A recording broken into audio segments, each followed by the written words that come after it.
मुखारविन्देन मुखारविन्दं मुखारविन्दे विनिवेशयन्तं वटस्य पुटे शयनं बालमुकुन्दं शिरसा नमामि। महाराज दशरथ जी का 60,000 की उम्र हो गया है, 3 रानी है, लेकिन अब तो कोई पुत्र प्राप्ति नहीं होता। कारण क्या था?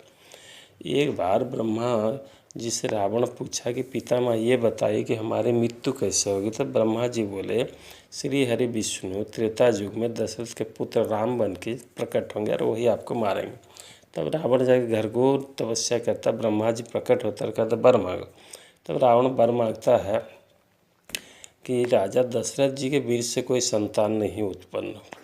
ब्रह्मा जी तथास्तु करके चले जाते। ये एक कारण। दूसरा कारण था कि मनु शत्रुपा के रूप में 23,000 वर्ष तक घोर तपस्या किए थे राजा दशरथ और कौशल्या जी। तब भगवान प्रकट होकर बोले थे कि हम आपके घर में पुत्र के रूप में जन्म लेंगे, इसीलिए प्रयास नहीं कर रहे थे। तीसरा कारण था, सबसे बड़ा था, कि ब्रह्मा जी देख रहे थे कि इतने पुण्यात्मा राजा दशरथ और कौशल्या जी, तो इनके घर में किस जीव को भेजे जो इनके जैसा पुण्यात्मा हो। चारों तरफ खोजते खोजते इनको 60,000 साल बीत गया था, लेकिन कोई नहीं मिला, इतने पुण्यात्मा थे। तब श्री हरि विष्णु बोले कि ब्रह्मा जी, हम वरदान दिए हैं राजा दशरथ को कि हम इनके घर में स्वयं पुत्र बन के आएंगे। और ये बात राजा दशरथ को याद था और इसीलिए प्रयास नहीं कर रहे थे कि हमारे घर में कोई पुत्र का जन्म हो।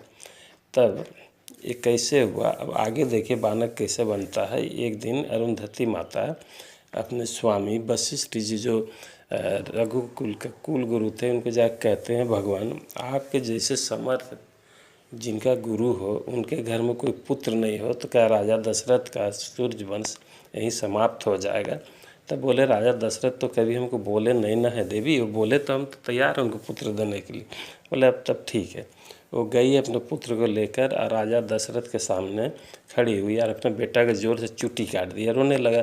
तब राजा दशरथ पूछे कि माता ये रो क्यों रहा? तो बोली बड़ी दुखी भाव से लेके कि ये कह रहा है कि वशिष्ठ जी मेरे पिताजी राजा दशरथ के कुल गुरु हैं, लेकिन राजा दशरथ का तो कोई पुत्र नहीं है, तब हम किसका गुरु बनेंगे और किस कुल के गुरु बनेंगे? लगता है यही सूर्यवंश समाप्त हो जाएगा, इसीलिए रो रहा। तब राजा के बात खटका और अपने गुरुदेव वशिष्ठ जी जाके प्रार्थना किए। तब वशिष्ठ जी अपना अगुवाई में श्रृंगी ऋषि को बुला के पुत्र कामेष्टि यज्ञ कराते हैं। उसमें से चरु उत्पन्न होता है, खीर।